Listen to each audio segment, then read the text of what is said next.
Redditors who had a gun pointed at you, how are you still alive? First time, gave them everything in my pocket and didn't move until they jumped in their getaway car.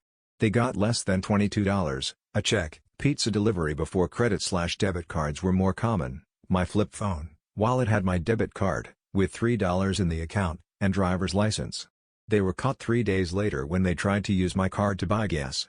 The second time I bullshitted my way out of it, told the guy my work equipment was specialized enough they wouldn't be able to sell it and would just help the police catch them. The truck was low-jacked 3 times over because my company doesn't trust anyone. The phone had proprietary tracking software and worked even when the phone was off or wiped, and they could take my wallet, but I had less than $10 in my account and both credit cards were maxed. Just let me keep my driver's license because it's such a pita to replace. Basically I'm not worth the effort. Guy laughed at me and ran off. I was living in a rough neighborhood a couple of years ago.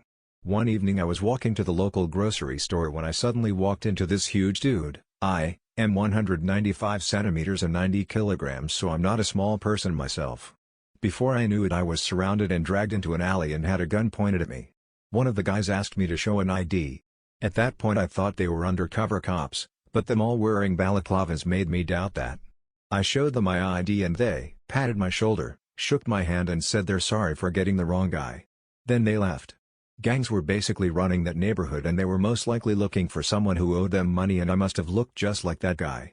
It could have been very traumatic but the fact that they apologized afterward actually made me feel safe lol, and I just shrugged it off. Still glad I'm not living there anymore though.